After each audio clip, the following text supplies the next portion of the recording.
সংবিধানে যে লেখাগুলো রয়েছে আমরা স্পষ্টত 10 শিডিউলের যে পয়েন্ট এবং এই 10 শিডিউলের এই পয়েন্ট নিয়ে যে একাধিক সুপ্রিম কোর্টের জাজমেন্ট রয়েছে সেটা আমরা আজকে স্পিকারের কাছে উপস্থাপিত করেছি এবং তিনি এগুলো বিস্তারিত দেখেছেন। তিনি আমাদের আশ্বস্ত করেছেন যে আবার তিনি খুব শীঘ্রই আমাদেরকে ডাকবেন এবং আমাদের কথা তিনি ধৈর্যের সাথে শুনেছেন।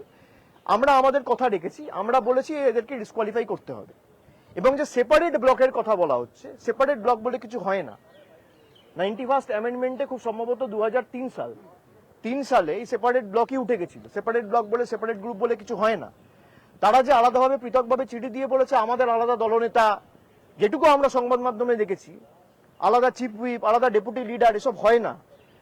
তারা সংবিধানটা পড়ুক।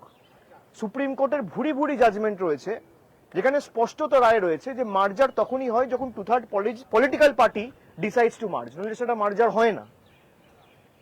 আমাদের পয়েন্টগুলো বলার ছিল।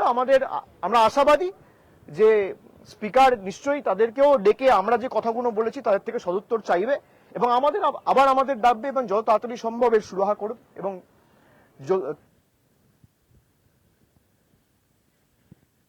তাড়াতাড়ি এর নিষ্পত্তি হবে।